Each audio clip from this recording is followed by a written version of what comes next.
भारत में एक कहावत है, आसमान से गिरे खजूर में लटके। दिल्ली के मुख्यमंत्री अरविंद केजरीवाल भारतीय राजनीति के सबसे अधिक महत्वाकांक्षी राजनेताओं में से एक हैं। जब अरविंद केजरीवाल भारतीय राजनीति से अवतरित हुए थे, उन्होंने ताबड़तोड़ चुनाव लड़े, लेकिन अधिकतर में उन्हें नाकामी ही मिली। लेकिन उनका खुमार फिर परवान चढ़ने लगा। इसीलिए तो उन्होंने उम्मीद कर 7 राज्यों के मुख्यमंत्री की भोज पर आमंत्रित किया।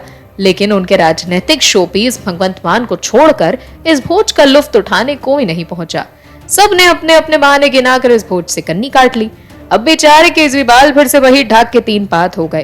केजरीवाल ने जिस तरह से भाजपा पर उल जरूर आरोप लगाए और सुर्खियों में बने रहे, लेकिन भ्रम में रहना और सत्ता के केंद्र में बना रहना दो अलग बात होती है। वो सत्ता के केंद्र में है या सत्ता का केंद्र में बन सकते हैं। उनका ये भ्रम भी कल टूट गया, क्योंकि उन्होंने 7 पार्टी के शीर्ष नेताओं को आमंत्रित तो किया, लेकिन सबने एक साथ मना कर दिया।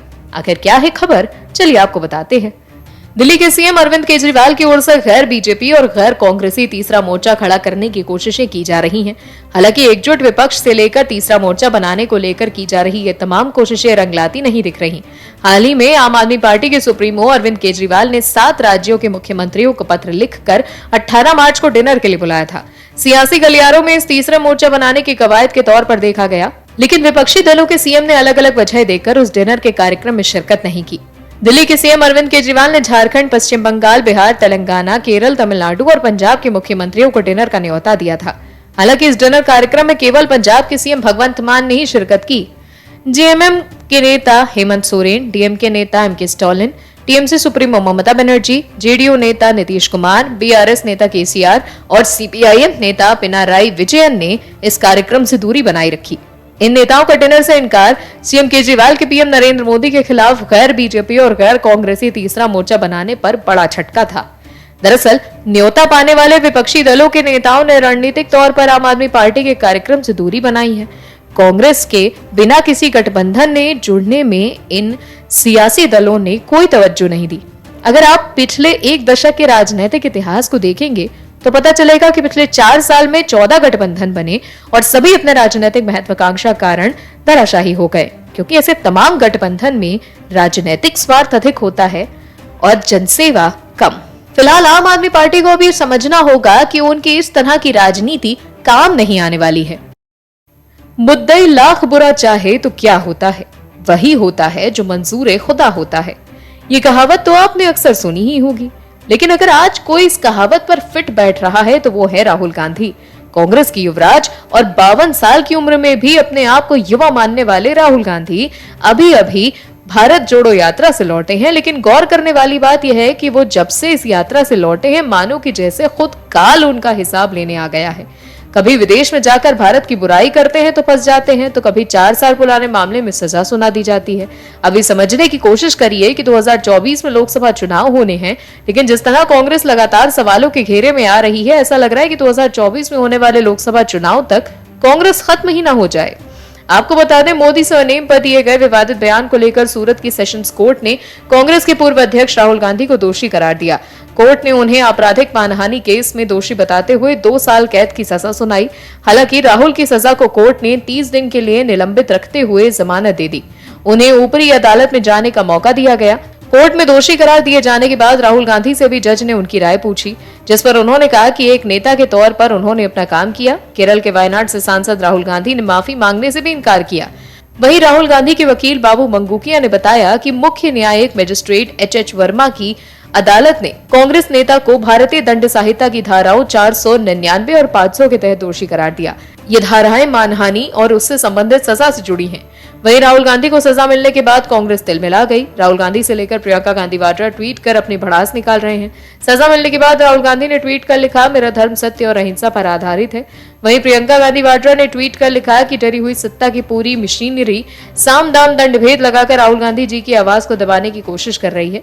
मेरे भाई न कभी डरे हैं और न कभी डरेंगे, सच बोलते हुए जिए हैं, सच बोलते रहेंगे। मतलब गांधी वाड्रा परिवार को कोर्ट के फैसले पर भी भरोसा नहीं। कोर्ट के फैसले पर भी वो मोदी सरकार पर ही निशाना साध रहे हैं। हालांकि राहुल को सजा मिलने से 2024 के लोकसभा चुनाव में कांग्रेस को नुकसान हो सकता है। लोग राहुल की बातों पर भरोसा कैसे करेंगे? कोर्ट से सजा मिलने के बाद जनता के बीच राहुल गांधी की विश्वसनीयता कम होगी। वहीं अब ये समझने की कोशिश करते हैं कि राहुल गांधी ने दरअसल ऐसा क्या कांड कर दिया है कि उन्हें कोर्ट ने 2 साल की सजा सुना दी। तो बात कुछ ऐसी है कि राहुल गांधी के खिलाफ ये मामला उनकी इस टिप्पणी को लेकर दर्ज किया गया था, जिसमें उन्होंने कथित तौर पर कहा था कि सभी चोरों का समान उपनाम मोदी ही कैसे होता है। राहुल गांधी की इस टिप्पणी के खिलाफ भारतीय जनता पार्टी के नेता और विधायक और गुजरात के पूर्व मंत्री पूर्णेश मोदी ने शिकायत दर्ज कराई थी। वायनाड से लोकसभा सदस्य राहुल गांधी ने ये कथित टिप्पणी 2019 के आम चुनाव से पहले कर्नाटक के कोलार में आयोजित जनसभा में की थी। तो कांग्रेस के राहुल गांधी उसी हड्डी की तरह हो गए हैं जिससे ना तो निकला जा सकता है और ना ही उगला जा सकता है। कांग्रेस के सभी नेता परिवारवाद की राजनीति का समर्थन करते हुए अपनी पार्टी को गड्ढे में ले जाने के लिए पूरी तरह से तैयार हैं। साल 2018 में एक वेब सीरीज आई थी जो जनता के बीच बहुत चर्चित हुई थी। नाम था मिर्जापुर और इस सीरीज का एक बहुत फेमस डायलॉग था कि अब हम वो गुड्डू नहीं रहे जो लिबर लिबर करते थे, अब चाहिए फुल इज्जत। तो अब आप ये सोच रहे होंगे कि हम आपको इस सीरीज और डायलॉग के बारे में क्यों बता रहे हैं। तो बात कुछ ऐसी है भाई, भारत आज इतना सशक्त हो चुका है कि वो जैसे को तैसे देने का बीदा रखता है, फिर वो विपक्ष हो या विदेशी ताकतें। कांग्रेस की युवराज यानी कि राहुल गांधी जो पानी पी पी कर मोदी और बीजेपी को कोसने से थकते नहीं थे, लेकिन वहीं पीएम मोदी और बीजेपी पार्टी अपने विरोधियों को उन्हीं की भाषा में जवाब दे रही है। आपको बता दें, भारत अब जवाब देता है। चुपचाप बैठने की उसकी पुरानी आदत बदल चुकी है। चंद घंटों में उसने ब्रिटेन को लाइन पिला दिया। मोदी सरकार के एक्शन का असर लंदन में तुरंत दिखाई दिया। लंदन में भारतीय उच्च आयोग के बाहर सुरक्षा पहरा बढ़ा दिया गया। खालिस्तान समर्थकों ने 3 दिन पहले की तर्ज पर दोबारा यहां प्रदर्शन की योजना बनाई थी। ब्रिटेन ने यह कदम भारत की कार्रवाई के कुछ घंटों बाद उठाया। नई दिल्ली में ब्रिटिश एम्बेसी के बाहर से अधिकारियों ने बैरिकेड्स हटा दिए थे। इसे नाराजगी जाहिर करने के संकेत के तौर पर देखा गया था। 3 दिन पहले भारतीय उच्चायोग में हुए प्रदर्शन ने ब्रिटेन की सुरक्षा पर सवाल खड़े किए थे। ये उसकी नाकामी दिखाता है। भारत ने जैसे ही ब्रिटेन को उसी के अंदाज में जवाब दिया, उसकी अक्ल ठिकाने आ गई। रूस यूक्रेन मसले पर भी ब्रिटेन को विदेश मंत्री जयशंकर ने आईना दिखाया था। ब्रिटेन में बैठकर उन्होंने साफ कर दिया था कि भारत की प्राथमिकताएं यूरोप नहीं तय कर सकता। जो समस्या अमेरिका और यूरोप की है, जरूरी नहीं कि दुनिया की हो। तो आपको ये समझ में आ ही गया होगा कि 15 साल पहले भारत कैसा था और आज कैसा है, क्योंकि पहले भारत लिबर लिबर ही करता रहता था हर मामले में, क्योंकि तब थे प्रधानमंत्री मौनी बाबा, जिनको अपनी ही आवाज सुनाई नहीं देती थी। लेकिन वक्त बदला और आज भारत के प्रभावी प्रधानमंत्री नरेंद्र मोदी की आवाज पूरा विश्व सुन रहा है और समझ भी रहा है, क्योंकि पीएम ने देश की छवि को बदला और साबित किया कि वो हमसे टकराएगा वो चूर चूर हो जाएगा। आपको बता दें, 19 मार्च को खालिस्तानी समर्थकों ने लंदन में भारतीय उच्चायोग में दाखिल होने की कोशिश की थी। उच्चायोग के बाहर जोरदार प्रदर्शन किया था। यहाँ लगे तिरंगे को हटाने का दुस्साहस किया था। इसने समूचे भारत का खून खौला दिया था। भारतीयों ने इसका तीखा विरोध किया। इसके जवाब में वहां बसे भारतीयों ने लंदन की सड़कों को तिरंगे से पाट दिया। पूरे ब्रिटेन में जय हो की गूंज सुनाई दी। लोगों ने तो जवाब दे दिया, बारी सरकार की थी। सरकार ने भी तबीयत से जवाब दिया। सुनने में आया कि खालिस्तान समर्थकों ने दोबारा लंदन में भारतीय उच्चायोग के बाहर प्रदर्शन का प्लान बनाया था। ब्रिटेन इसे लेकर हीला हवाली के मूड में था। भारत ने भी बिल्कुल वही मूड बना लिया। उसने नई दिल्ली में ब्रिटिश उच्चायुक्त से बैरिकेड्स हटा दिए। मैसेज साफ था, किसी भी ऐरे गहरे के लिए रास्ता खुला है। तुम हाथ पर हाथ धरे बैठोगे तो हमें भी नहीं पड़ी है। जैसे को तैसा वाला जवाब मिलते ही ब्रिटेन हरकत में आ गया। उसने लंदन में भारतीय उच्चायोग की सुरक्षा बढ़ा दी। चंद घंटों में ब्रिटेन लाइन पर लौट आया। तो ये है मोदी की ताकत, जो अब किसी से डरने वाले नहीं, फिर वो चाहे कितना ही बड़ा तीसमार खां क्यों ना हो। कांग्रेस के नेताओं पर जेल जाने का खतरा मंडरा रहा है। राहुल गांधी के मोदी उपनाम को लेकर मानहानि मामले में सूरत की अदालत ने 2 साल की सजा सुनाई। वहीं राहुल गांधी के करीबी रणदीप सिंह सुरजेवाला भी बुरे फंस गए।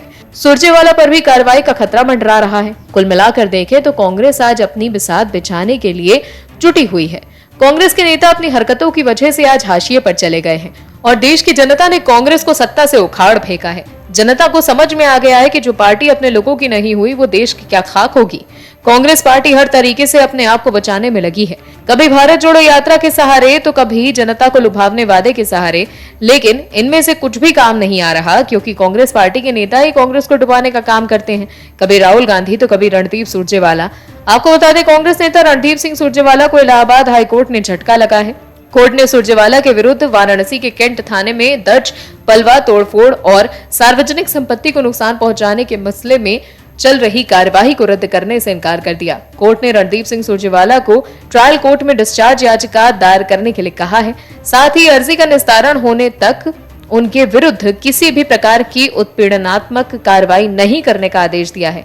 यह आदेश न्यायमूर्ति राजीव गुप्ता ने रणदीप सिंह सुरजेवाला की याचिका पर दी है। सुरजेवाला के खिलाफ वर्ष 2000 में वाराणसी के कैंट थाने में बलवा, तोड़फोड़, सार्वजनिक संपत्ति को नुकसान पहुंचाने, सरकारी अधिकारियों और पुलिस पर हमला करने आदि गंभीर धाराओं में मुकदमा दर्ज किया गया। मुकदमे की कार्रवाई वाराणसी की स्पेशल कोर्ट एमपीएमएलए में चल रही है। सुरजेवाला ने हाई कोर्ट में याचिका दाखिल कर मुकदमे की कार्रवाई और प्राथमिकी रद्द करने की मांग की थी। तो वहीं उनकी ओर से कहा गया था कि इस मामले में जो साक्ष्य संकलित किए गए हैं उनमें किसी अपराध का होना साबित नहीं होता। मुकदमा याची को परेशान करने की नियत से दर्ज कराया गया था, जबकि सरकारी वकील ने इसका विरोध करते हुए कहा था कि प्राथमिकी और संकलित किए गए साक्ष्य से प्रथम दृष्टया ये नहीं कहा जा सकता कि कोई गंभीर अपराध नहीं किया गया है। तो कांग्रेस जहां एक तरफ 2024 में लोकसभा चुनाव की तैयारियों में जुटी है, तो वहीं दूसरी ओर कांग्रेस के नेता कांग्रेस को डुबाने के चक्कर में लगे हैं और इसका फायदा बीजेपी को ही होगा। और भी वीडियोस देखने के लिए चैनल को सब्सक्राइब करें और बेल आइकन को दबाएं।